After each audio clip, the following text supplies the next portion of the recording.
And now, we talk about food. It's the Lafayette Food Junkie Show on News Talk 96.5 KPEL. Welcome back to the Lafayette Food Junkie Show on News Talk 96.5 KPEL. I'm your host, Tiffiany Deku. Here we talk about all the food happenings around Acadiana. If you like food, tune in. You might learn something new. I've been off the air for 2 weeks. It feels like I've been off for 2 years. Christmas holidays came and went. The New Year came and went. And we are back in the studio for 2018. And our last guest co-host before we went off air was Sean Michael Rutherford. And he's joining me as fate would have it as guest co-host tonight again for our first show of 2018. Thank you so much for joining again, Sean. Thank you so much for having me. All right, we're going to talk about all the foods. Did you have a nice Christmas and New Year's? I did. It was really enjoyable. Had some rodizzios for my special Christmas Oh, Eve. nice. And then had lunch with my dad, and it was really nice. I spent like 6 days in Shreveport, and it was kind of nice. I was super lazy the entire time. I had a lot of lofty goals about going to Shreveport, and the brewery there had released a donut stout, and I was going to go check that out, to have some more to talk about it. But I was just super lazy. However, I did do a lot of baking. My parents had requested baked goods for Christmas, and I made my mom pumpkin chocolate chip bread, which she loved, and I made my dad a zucchini bread that he had requested, his mom's zucchini bread. So I found one of the recipes and the recipes that I had, and then come to find out, like, my grandfather had another cookbook. Got it. There was another recipe for zucchini bread in it. That one had pineapples though, and my mom was like, "Can you not make the one with pineapples?" That's interesting. Not a big not a fan of pineapples. So I made the other version, and it was I'd never had zucchini bread before. It was so good, and I grated fresh lemon in it too, and it was like the lemon. It was so moist. I was so worried that it was going to come out dry, but it turned out really well. However, it was not the zucchini bread that my dad was thinking, because apparently she made like a non-sweet version zucchini bread, whole wheat zucchini bread, and I that's one of her other missing recipes. So maybe it's something for you to try tackling later. So I'm gonna have to try to tackle it later. So I made that, and then I found out I'm a master at cheese ball making, and I realized how super easy cheese balls are to make, and I made one of those. Everyone loved it. Even the cat loved it. My grandmother's cat is a country cat. She's like inside outside, but she's usually really good, and like she doesn't jump up on tables or anything. We had to finally move the cheese ball because she kept trying to jump, and at one point we looked over and she was like chowing down on the cheese ball. I felt like I needed to leave her a little piece of it because I took the rest of it home with me because she loved it so much, and we were like shocked. So the Garfield stamp of approval. Right. Even the cat loved it. And I didn't realize it's so easy to make. I hate working with cream cheese, though. I don't know how you feel. If I could put cream cheese in and on everything, I would take it. Okay, so I've kind of I accept cream cheese because I get what it's about. Like, it's especially in recipes and especially in low carb cooking, they use it so much as a binding agent. So like I get it. It's just like I hate like softening it, and I hate the way it looks. Like I don't like the way it looks. But that's what a cheese ball is, basically, is cream cheese. So, and especially I'm doing low carb now, so everything has cream cheese in it. And I'm just going to have to like get over it. But it's like almost, you use it almost like butter. Yeah. Like you have to just like cut a piece off. You have to get it soft. Otherwise it's too thick. I'm not the biggest cream cheese fan. But I made my slow cooker ham again, which was phenomenal. Only way I'm going to cook ham. And I made if you on social media, you've probably seen it, the macaroni and cheese in a slow cooker. Again, so many of those slow cooker recipes, you're gonna have to tweak. Like you cannot go by what they tell you to do. Yeah. And it was okay. It turned like at first I thought it was gonna be too liquidy, and then by the time we served it, it was like a brick. Ooh. But it tasted great. Like it was good. It's just like the consistency was kind of off, so I'm going to have to play with it again in the future. And we had so much food because Louisiana's in the middle of a flu outbreak. Half the family didn't come because they had the flu. So it was really small. My dad made fried turkey, which was amazing. Like, I kind of got upset with him though, because he threw the turkey carcasses away. And I was like, why did you not save that for me so I could make stock with it? And he was like, yeah, I totally thought about doing that. And, I thought about it after the fact, but it's okay. Well, next year I'll have to keep it for me. But it was good. There was a lot of eating, a lot of grandma cookies, a lot of like grandma food. It was lovely. I got sent home with a lot of frozen vegetables. I got muscadine wine. My uncle and his girlfriend made muscadine wine this year and gave it as Christmas gifts. And he normally gives me like an ice chest full of deer meat, because they're avid hunters up there. So that's usually what my Christmas gift is. And like, it's nice because I don't have to buy beef like throughout the year. I just eat venison. Somebody to give meat, like meat and right? wine. Yeah. So I got an ice chest full of venison. I got muscadine wine. My other uncle hunts wild hogs. And Louisiana has like a wild hog epidemic. Yeah. He's actually in Texas though. He's like right on the Texas-Louisiana border. He's in like Dangerfield, Texas. But so he hunts wild boar, and he's also a trapper. So he gave my dad a bunch of wild boar meat, and so my dad gave me some of that too. So like I like my ice chest is my freezer is full now. So you go home to Christmas and you come back from the grocery. Right, exactly. I mean, that's kind of like how it always is when I go to my grandmother's house, because my grandmother, like me, loves to thrift shop and like get stuff on sale. So she'll get a bunch of stuff on sale, but it's just her. So like, she either freezes it or it goes bad. And usually when I go up there, she like sends me home with like all kinds of stuff. And I'm like, I'll take it. Like, and I put it in my freezer and, Let you know what I make out of it. Go about my way. So, it's nice. I enjoy it. It's like grandmother's house where she cooks for you. And it's a grocery store. It's a win-win. All right, we are going to take our first break, and when we come back, we have more with Sean. So come back to us. It's the Lafayette Food Junkie Show on News Talk 96.5 KPEL. The best tasting radio show in all of South Louisiana. It's the Lafayette Food Junkie Show on News Talk 96.5 KPEL. Welcome back to the Lafayette Food Junkie Show on News Talk 96.5 KPEL. I'm your host, Tiffiany Deku, and joining tonight is psychic medium Sean Michael Rutherford. Why don't we go ahead and explain what that is for any followers that are not familiar? Well, a psychic is someone who can perceive signs and symbols from the universe, or foresee events in the future, or connect to energy from a person and use it to help them through things in their lives. A medium is somebody who connects to spirits, people who've crossed over after death, and use that to help people through grief. I myself consider myself more of a spiritual counselor. I help people deal with the luggage they've been carrying through their life. I call it like opening their file.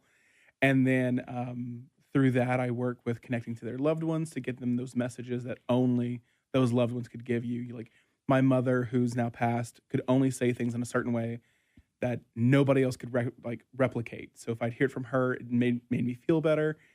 And that's what we do. We help people realize that there is validations, that there's life after death, and that you don't have to live and own that grief of loss, that you can live too after loss. And we talked about on the last show the role that food plays and what you do, and it plays a big role for you. So you want to talk about that a little bit? Yeah. I mean, as somebody we grew up in Louisiana, food is such a huge thing for us. Spirit can, or I say spirit, but we mean loved ones who've crossed over, can make us taste certain foods or see foods when they give us messages for their loved ones. For instance, like with you and your grandmother, she showed up baking, and I could taste flour, and I could taste different types of food. I had a client who was Latin, and her mother made this delicious tomato soup with like fish heads and stuff. And I don't know what it was, but I could taste the different ingredients that went into it. And they do this to give these validations and these memory links. So wait a minute, this is definitely this loved one. There's no way he could know this without it being that loved one.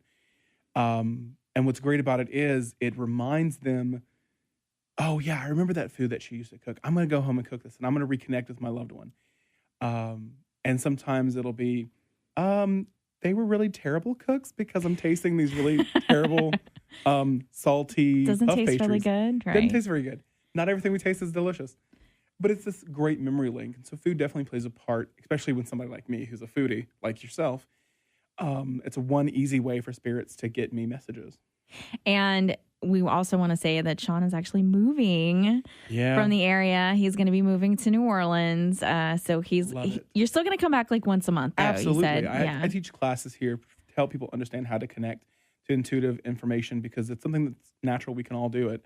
And I want to honor those classes as well as I have a large following here in Lafayette that I want them to know that I respect them and appreciate them because without them, I wouldn't be moving. Right. And so I'll definitely be coming back once a month to see clients and teach my class. So where can people go to get more information if they're wanting to book with you? They can go to my Facebook page, Psychic Sean Michael Rutherford on Facebook, or they can go to my website at spiritandme.weebly.com.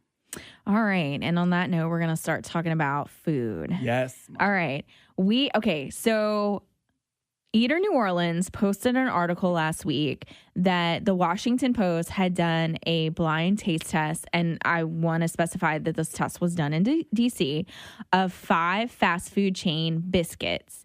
And surprisingly, into everyone's shock and horror in Louisiana, because we love Popeyes, McDonald's biscuits actually beat out Popeyes in the blind taste test, which I was shocked by because it was 5 fast food restaurants. It was McDonald's, Popeyes, Chick-fil-A, Bojangles, which we don't have one, but it's a chicken chain, and KFC. It was actually 6, KFC and Burger King. And Popeyes came in second over McDonald's. And I shared this on social media. Everyone here was kind of shocked. And I want to say, fast food biscuits suck. Okay, yes. They're not the best. But sometimes you want a fast food biscuit. Mm-hmm. And my thing about Popeyes biscuits is that if you eat it in the car, you order it, you eat it in the car while it's hot, it's great and it's fabulous. If you wait until you get home to eat it with the rest of your chicken dinner, you can kill somebody with it. Yes. You can throw it and kill somebody. But it's still better than a McDonald's biscuit. Absolutely. I'm a firm lover. Like I believe Burger King has a much better biscuit versus McDonald's because if you get them fresh, which you never can do, those biscuits from Burger King are amazing. Friday show, I've been every Friday morning on KADN's morning show. We talked about the article and we actually did a taste test we got McDonald's and Burger King because Popeyes wasn't open that early. Yeah. And Burger King was better. Mm-hmm. I was completely shocked by that because I kind of agreed. So Burger King came in last in the taste test. It was Burger King was the worst, then Bojangles, then KFC, which I would probably put KFC last. KFC's is horrible. And then Chick-fil-A came in third, which honestly, I would put Chick-fil-A if you're going by cold biscuit standards, like first, because I feel like their biscuits better than Popeyes cold. If you're getting it hot, it would be Popeyes and then Chick-fil-A. There's something about Popeyes biscuits that have this buttery, slight sweet saltiness to the top of the biscuit. I always eat it with the red beans and rice and coleslaw. And so for me, like, I don't mind it when it's a little hard and cold. Because you have it to dip it in. Yeah. So for me, like, I love Popeyes biscuits. And I've had times where my family would throw excess away and I'd be like, excommunicated. You were done. We're no longer family. Popeyes, I've never really loved their biscuits. I can't remember the last time I ordered a biscuit from McDonald's. I agree about KFC. Can't remember the last time I ordered one from there.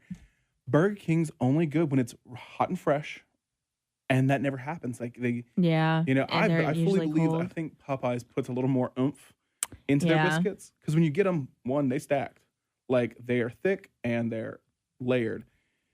But that's I don't know how they got. Do you remember the days when fast food restaurants actually had somebody in there making biscuits and all the biscuits were great? Even McDonald's had someone in there making biscuits and then they all went to frozen biscuits. Same thing with Popeyes. Like they had somebody in there that used to make the biscuits and they didn't and they went to frozen and, that's why they're all kind of the same to me. It's all like this list was this list was like, I don't know. And then it was just, a lot of people were like, it's in Washington, D.C., and they don't know. And maybe their fast food places are different, than what they do here. But so how do you McDonald's. feel about like Church's biscuits? I've heard great I don't things about think theirs. that I've ever had a Church's biscuit. Oh, okay. So I don't know. I feel like do they have honey on them? I think it's like a honey butter glaze or something. Okay. Because I've always seen them very moist.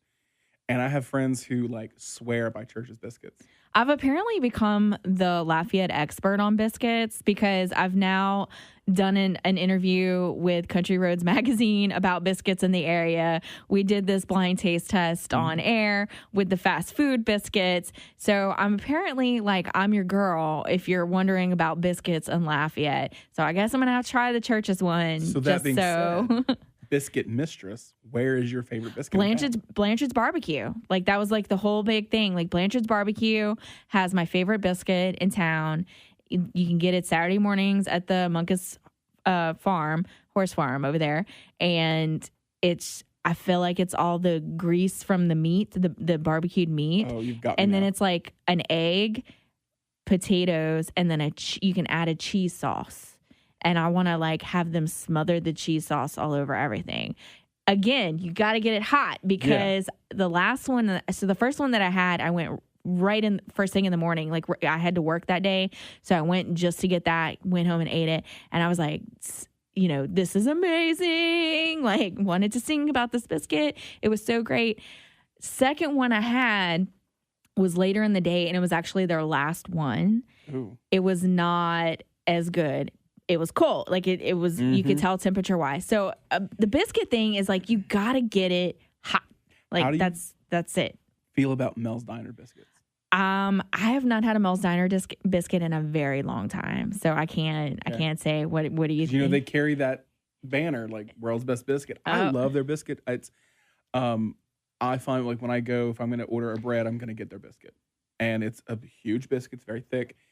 And I find it I like really flaky biscuits. I like them that if it's with breakfast and eggs and stuff, I want it to kind of fall apart. Mm-hmm. I love their biscuits. So you're going to have to try one. So I'm going to have to try it. So I like Rusted Rooster, also makes a really great biscuit. Rev Coffee downtown, great biscuit there. Edie's is known for their biscuits. Also great biscuits there.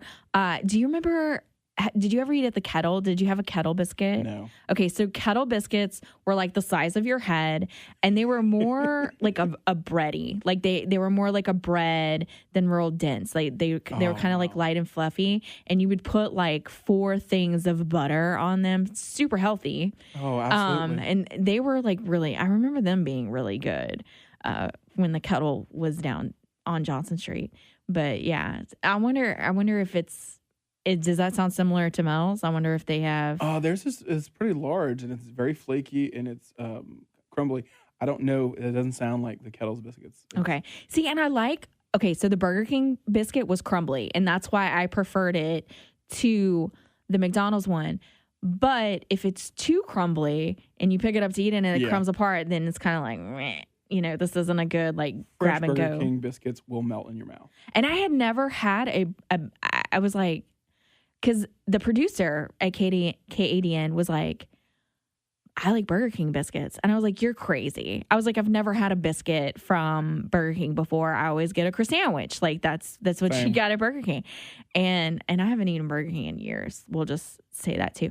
And he was like, no, I'm telling you, they were good. And I was like, you probably had them back when they made them in the thing. And he was like, oh, maybe you're right. Well, then, so we got him and he laid them out, and we didn't know which ones were which, but you could look at them. And I was like, this is McDonald's and this is Burger King. And the McDonald's biscuit looked better than the Burger King one did. So I could tell right away what the difference was. But I took a bite of that Burger King one and I was like, I actually like this.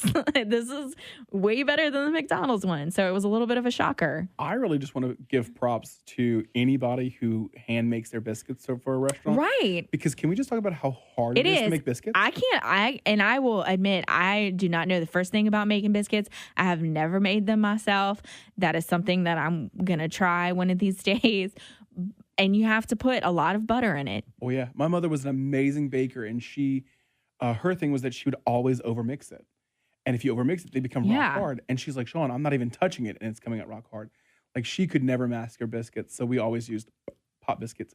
But so yeah, they're really hard to make. So anybody who actually makes their biscuits, you're already top notch. My great grandmother used to make the best biscuits, and that recipe died with her.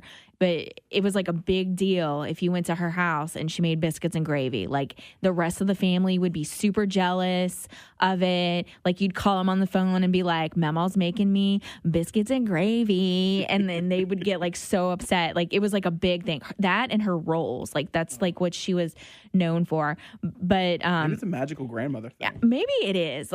Well, and it has to be, because in the South, like, what grandmother does not know how to make a biscuit? But I have said, too, that, like, we like to specify that Lafayette is Acadiana and Cajun country, and it really doesn't. It is in the South, but it's not the South. And I feel like biscuits is a Southern thing. Mm-hmm. And yes, they do make biscuits here, but they're not the same as they are in North Louisiana. No. So I'll give you that. I have like said that distinction before. Like, you can't have everything, and apparently we can't have. We do have biscuits. Like, you can get biscuits, but it's not like overwhelming like Southern biscuits all over town. It's you got to kind of find it here and there, and maybe that's why I'm the expert now. It's because you've had Cajun and Northern. Yeah. So and Southern. There's this place in Shreveport called Strawn's Eat Shop that has good biscuits too. And so they're known for their strawberry pie. Like, that's what they're really known for. But they have also these gigantic, probably the size of this board that I'm in front of here in the studio, of butter.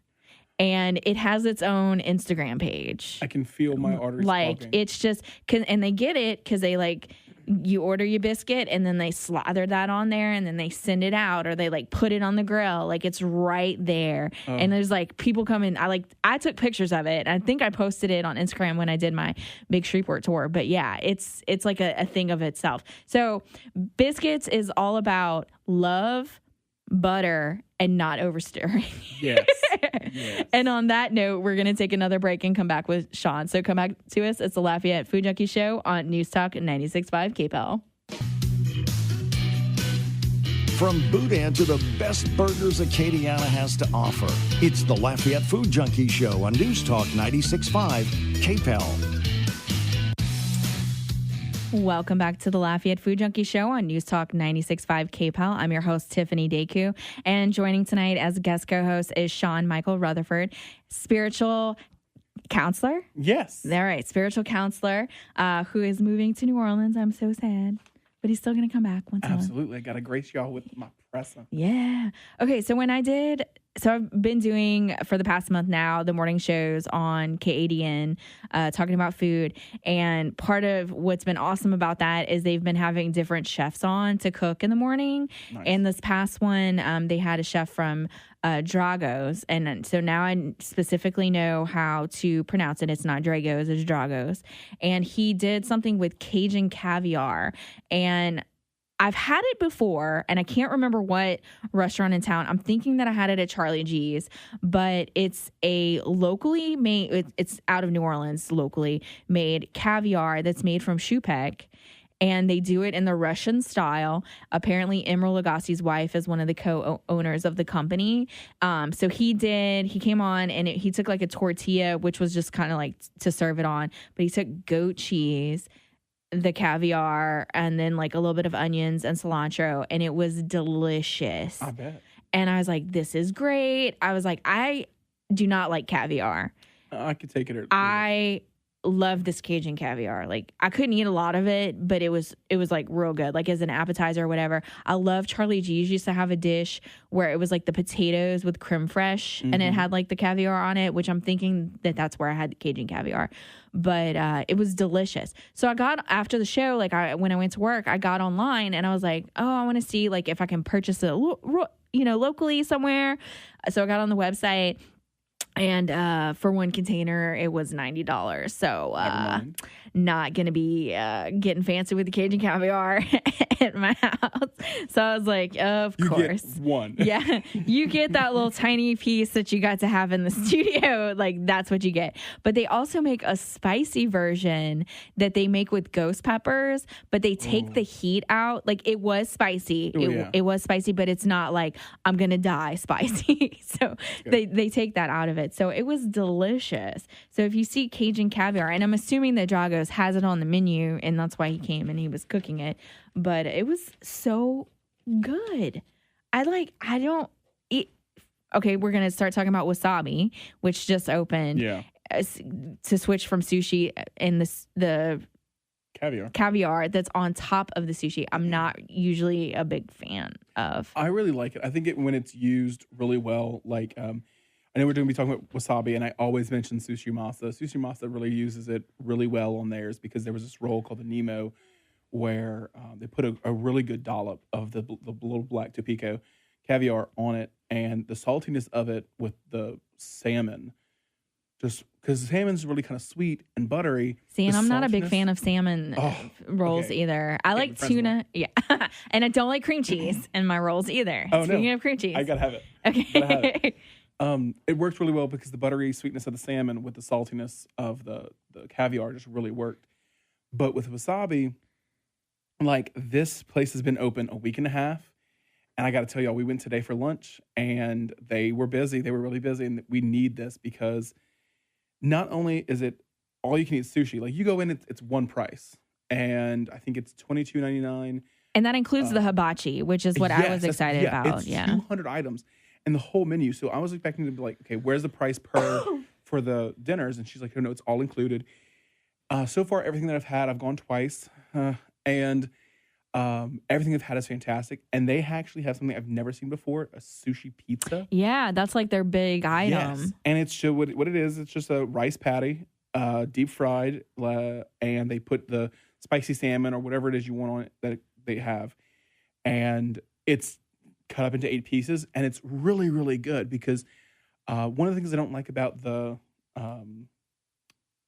deep fried rolls is they had a lot of deep fried rolls on the menu. Yeah. I don't love that all the stuff on the inside of the roll gets all gooey and goopy. Whereas this, it's all the stuff that you put inside a roll on top, not cold, but it was warm because of the patty. And then the hot patty, which just blends really well. Everything's fantastic. They're really nice over there. We need to keep this in Lafayette. You people need to go. It's worth it. I give it a 4 out of 5, 4.5 out of 5. Gotta go. Man, I'm excited for everything that's going in that little shopping center. So Jason's Deli is going to be over there. I love them. Oh, their soups are amazing. And then, so Wasabi just opened. They have the Cajun table that's already over there. They're getting a bagel company that's opening up over there. New York Bagel Company. I feel like there's something else that's coming that's like opening right there too. I'm blanking on it. I know. But something else is going in that little shopping center. But I'm excited that like all those little restaurants are coming over there. It's nice that we're starting to get this food community. I mean, I feel like Cajun territory, one thing that's definitely different here than New Orleans is that New Orleans they're willing to try these little new foodie places. Whereas Lafayette, what do we have? Cajun restaurants. Like heavy, greasy, fried, so like home-cooked meal food. That's great, but sometimes I really want, like, I'm really love that we're getting this poke. This surf poke, whatever. Southern, I think it's Southern poke. Something like that. Or Surfside, I don't know. Surfside poke. Surfside, okay. I love that we're getting that because I really like something that's kind of fresh for lunch. But I need food. Like, I can't do, like, just a salad because, no. But we're getting these foodie places that it's go in, try it, enjoy it. Something to talk about, something that we remember the flavors versus... steak and gravy. Yeah. Those things are great, but we're finally becoming the foodie city that we are meant to be. And on that note, last night I went to the most recent Porch Wine and Gravy pop-up that was here in Lafayette, and she did a Southeast Asian noodle dish called laksa. It had the thin, like, angel hair noodles in it. It had chicken shrimp, and it was a coconut curry, like turmeric kind of sauce. It had a little bit of a spice to it. It was good. It was nice. I wish I had it right now because I'm not feeling too great. But it was good. I like that so here she does different, like she did like a German one before. She's been doing she did yakame. She does like different ethnic foods here in Lafayette because that's different and we don't really have that here. She does those pop-ups in New Orleans as well. When she does them in New Orleans, she does rice and gravy because they don't have rice and gravy there. And she kind of goes crazy, even though she makes the best meatball stew I've ever had in my life. That's a favorite of mine. She calls it beef bouillettes. She puts a roasted garlic clove in the middle of it. And her gravy is like my favorite gravy in Lafayette. Like hers and Colin Cormier's at Pop's Boys, like the gravy that he puts on there, they're like real close. But hers is superior. Like that's like my favorite gravy in Lafayette. And I'm like, you gonna do beef yet? And she's like, no, I don't do this here. Because she does it in New Orleans because they don't have it. Moving. Yeah, so you can have it. So be on the lookout. I'll send you the information when she does her next one in New Orleans. But yeah, so she's doing that. You guys go follow her on social media. It's Porch Wine and Gravy. She does like a weekly recipe thing, and she's doing these really cool pop-ups. And I think I had kind of talked about my predictions, and I feel like the idea of the celebrity chef is dead. Like, as with the sexual assault allegations, sexual harassment allegations that are coming out, I think the idea of putting that chef on a pedestal is dying. And I think what's about to start coming out is blogger chefs, the home cook chef. And we have a lot in the area, and we have some things that are being whispered right now that are, about to come about. And she's kind of started that here in Acadiana. And I think the nice thing about pop-ups coming back is that it's a way to test the waters. Yeah. And it's, you don't have the overhead of a restaurant. It's usually affordable. Like I got that big bowl of soup and it was $10. Yeah. It's, so that was nice. And I think that's going to start coming into play more in town as a way to try different things. When you think about food, you want something that has a history to it. You don't do I think it's great that these celebrity chefs can come up with these amazing food in their kitchens? Sure. But when I think of going to a restaurant, I still think of the best things of Mother's in New Orleans or places where there's a family connection there. Oh, you learned this from your mom, or this is something that you really worked hard, put in the effort in your kitchen. You look at shows like MasterChef. The people who win these things are home cooks.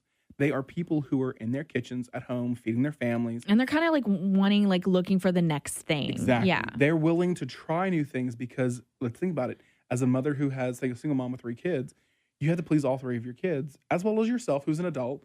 So you have to think out of the box. And so they're seeing that, I remember I grew up watching Food Network and Cooking Channel, and I can visibly see the change from, oh, he's a chef, to this is a home cook. Before, you could not get the respect for a home cook. 15 years ago, and nowadays it's oh no, I want to hear from a home cook. Yeah, and that's my other theory too, is that we're going to be doing a lot more cooking at home because we want to.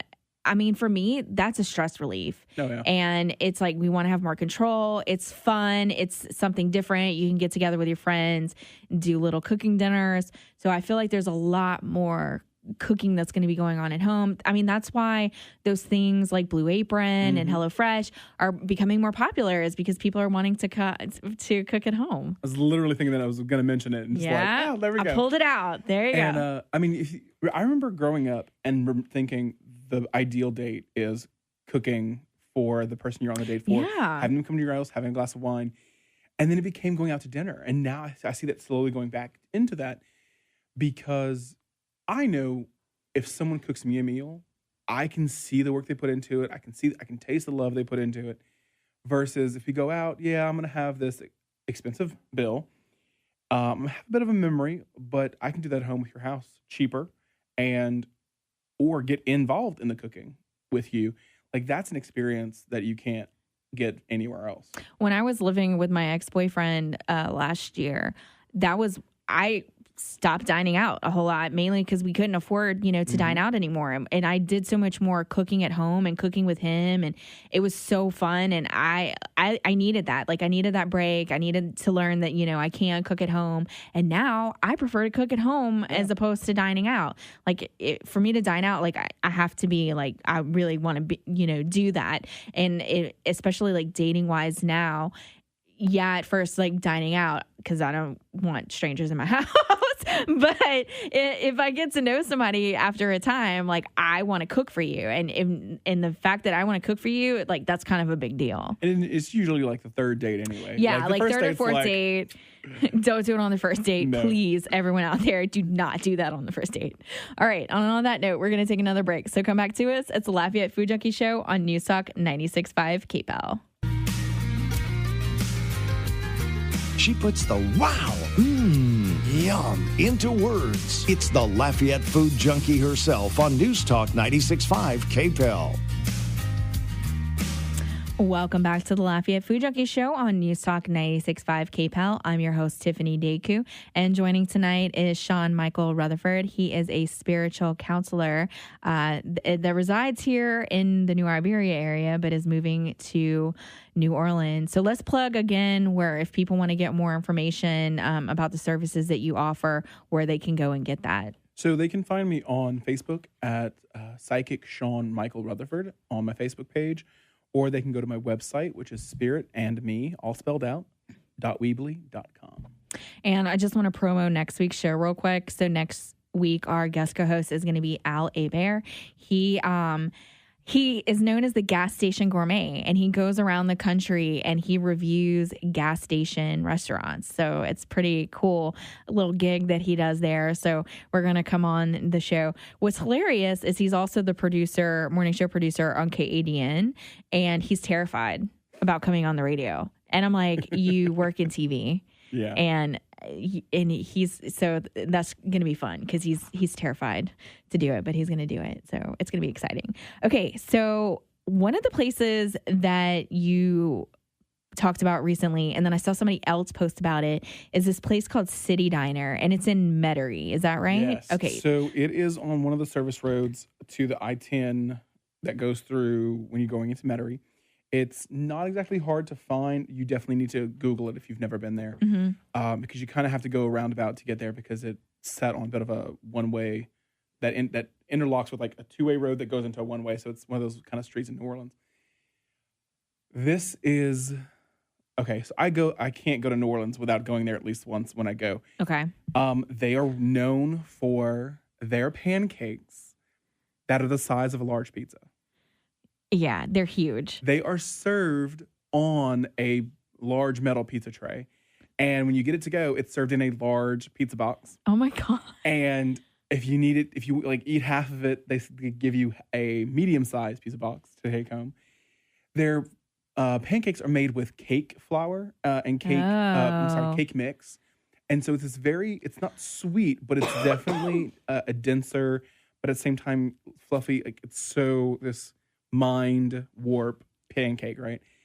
And not only that, they have these amazing staffers who work there. Every time I go and I see the same people, I'm terrible with names. I would totally plug them if I could. I forget their names, but she's really nice and they're super conversational. And we'll go with like 10 people after an event. All the mediums and psychics go, and the food's really good. They have I got this seafood bowl, and it's a bread bowl full of like seafood stuff and cheese, and it's amazing. I'll get their Salisbury steak, and all their food's amazing. They have definitely more than just diner food, right? But it's all fantastic, and we go there every time. But it's one pancake is $5.99, and a short stack of 3 of them is like $8.99 or a little more than that. Oh my God, how could you eat 3? I've gone and watched these construction guys, 2 of them come in, get the short stack, and finish it. Oh my God. And I'm over sitting I can eat like half. How much butter do they serve with that? So that's what's crazy. They give you these 3 big little cups full of butter and 3 things full of syrup for one pancake. Wow. And I definitely use it all because I like mine slathered. And, so we were talking sweating. about our pancake preferences during the break. So I like my pancakes with a ton of butter and just a little drizzle of syrup. And you like yours with a lot of butter and drowning in syrup. I want it. So you use like the whole thing. Tons of butter and tons of syrup. And I definitely do. And I love it because I can eat half of it, box up the rest of it, go home the next day and eat the rest of it for breakfast the next morning. And by far, I will be honest, like I love me some Mel's Diner. I'm a diehard fan. Their pancakes are the best because it's sweet, but it's salt. Like it's just, when you eat pancakes, you get that like that cloyingly sweetness after a while. I don't ever get that after eating their pancakes. I don't feel like sick from sugar when I eat their pancakes. Man, I want to check it out, especially when I'm craving pancakes. Like, it's like my comfort food. Okay, so it's king cake season. Yes. It's officially started. I saw a couple of people on my social media outlets complaining about people eating king cakes before they were supposed to eat it. I think yesterday was officially 12th night. So yesterday was officially the day that they could start eating king cake. And I'm not the biggest king cake fan. I will go ahead and admit that right now. I'm to be wrong. I'm not a fan. I find them to be dry. I am a fan of the Meshes king cake, which, let's be honest, it's a giant donut. It is. And I'm looking for alternatives to the king cake. So if anyone out there sees an alternative to the king cake, email me at Lafayette Food Junkie. That's JUNKIE @gmail.com. Now, I will say this. A while back, we did a blind taste test of all of the king cakes, not all of them, but the majority of the king cakes in the area. And we liked Crystal Cottage won. It was like a lemon king cake, and it won. And I will also say that there's this chick, this lady at the farmer's market. It's La Fille Sans Chien La Pain or something like that. And she makes a really good king cake as well. Like I like hers, but not a big fan. I love me some king cake, and I definitely only eat it during king cake season. There is a place in New Orleans I've seen it outside of king cake season. Cece's Coffee in New Orleans has king cakes, and I've only had it during king cake season. I wanted to die for their king cake. I will say this: I'm a big king cake fan because I'm a huge cinnamon roll fan. Okay, like I'm a snob when it comes to cinnamon rolls. If it's dry, I'm snob. We've talked about this and my history with cinnamon rolls, and I agree with you on that. And I think that that's why I hate them, because I find that they're dry. And so, like, I've gone places where I've seen them turn a cinnamon roll into a king cake, and I think that's definitely preferred. I mean, let's face it, a king cake is basically a cinnamon roll that's not cut up into cinnamon rolls. Right. And so if you get it and it's dry and crusty, you're like, ugh. Yeah. I've had king cake where it's just so full of now I'm not like, I don't like the fillings. I want cream. I want king cake. I don't want no cream cheese, strawberry, nothing. It'd just be king cake. But I've gotten them when it's just full of that king cake filling, which is the cinnamon, brown sugar, and all that. And I'm a huge fan. But I do find that they tend to, I'm going to say, overcook them. Yeah. Like, I find that they're cooked to the point where it's more like bread than cakiness. Like, you want that cinnamon roll consistency where it's kind of not doughy in the middle, but soft and wet. And when I've gotten that, I'm like, this is my king cake. Don't touch it. Right. The whole thing. There's a place, Willa Jean, actually, in New Orleans, does a king cake, and hers looks delicious, too. But I'm looking for them. I think I want to say either Rouse's or Poupart's. I've seen, like, a Dobage cake that they've done, like, the cinnamon filling in it, and then it has, like, the Mardi Gras colored icing. So something like that would like. I know that Indulge does a cheesecake, king cake cheesecake. I love that. Cupcakes. So anything like that, if you see something around town, message me at Lafayette Food Junkie, JUNKIE @gmail.com, so I can check that out. Because Try Cece's. Cece. Do you know if the ones here do it? Yes, I've gotten one here. I brought it to the Walk once. Do they make it here, though, or is it, like, shipped? I believe it's made at a Cece's house. I know they're made locally. They're made in Louisiana. Because that's going to be the thing, too. Like, so if it's made in New Orleans and the CC's in New Orleans has it, it's going to be fresher I'll be honest, than the one in Lafayette. It didn't taste all that different. Okay. I mean, you think about it, they're going to be put on the shelves anyway. And so the ones you're going to buy are probably not that day made or the day before made. And I'm assuming they probably get shipped out to the CC's all at the same time when they can. The one I had here in Lafayette was just as good as the one I had in New Orleans. Good to know. And I've still never had a Gambino's one, and that's the one that here. Is it Gambino's or is it Keller's? Keller's. It's downtown. Yeah. Oh, are you talking about the one that's on Jefferson? Yeah. Is that Keller's? Yeah.